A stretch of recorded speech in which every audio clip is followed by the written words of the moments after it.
Praise the lord. దేవుని పరిశుద్ధ నామమునకు మహిమ కలుగును గాక. ప్రభునందు నాకు అత్యంత ప్రియ సహోదరి సహోదరులకు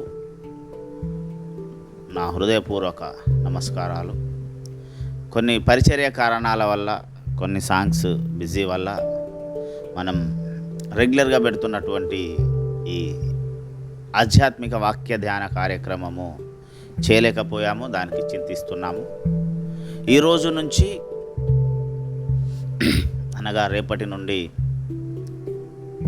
ఖచ్చితంగా ప్రతిరోజు ఒక అంశం వస్తుంది. ఒక ప్రత్యేకమైనటువంటి అంశం మీదకి నేను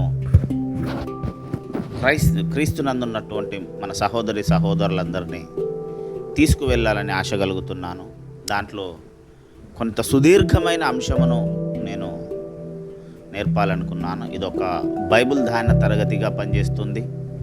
మనం నేర్చుకోవలసిన ఇంపార్టెంట్ అంశాలు, విశ్వాసులే కానీ, సంఘ పెద్దలే కానీ, సువార్థికులు, పరిచారకులు ఎవరైనా కానీ వారి ఆధ్యాత్మిక జీవితానికి ఒక మేలు కలిగేటటువంటి అంశాన్ని నేను విరివిగా నేర్పించాలనుకున్నాను. దేవుని నుండి నేను ప్రేరేపించబడి కొన్ని రోజులుగా దీని మీద నేను వర్క్ చేస్తున్నాను. దేవుడు నాకు బయలుపరిచిన అంశాలు నేను బైబిల్ కాలేజెస్ ద్వారా, సెమినార్స్ ద్వారా నేను నేర్చుకున్న కొన్ని అంశాలను దేవుని ద్వారా ప్రేరేపించబడి మాత్రమే చేస్తున్నాను. ఈ అంశాలను రెగ్యులర్గా నేర్చుకోవాలనుకున్న వారు దయచేసి మా ఛానల్ను సబ్స్క్రైబ్ చేయండి. డైలీ ఫాలో కావాల్సిందిగా కోరుచున్నాను. ఆ అంశం ఏమిటంటే దేవుని పరిచర్యలో రకాలు. దేవుడు మనకిచ్చినటువంటి పరిచర్యలు ఉన్నవి, దాంట్లో రకాలు. ఒక విశ్వాసి దేవుని చేత పిలువబడ్డప్పటి నుంచి అంతిమంగా అతడు చేయగలిగిన చిట్ట చివరి పరిచర్య ఏమిటి అనేంతవరకు దాంట్లో విరివిగా ఒక్కొక్క అంశంలో ఉన్న మరుగు చేయబడ్డ అంతర్గతంగా దాగి ఉన్న అంశాలతో సహా అన్ని వివరించడానికి దేవుని చేత ప్రేరేపించబడ్డాను. దేవుడు మనకు సహాయము చేయనుగాక. నాతో మనందరితో మాట్లాడాలని దేవుణ్ణి అడుగుదాం. రేపు ఉదయకాలము నుండి మొట్టమొదటిగా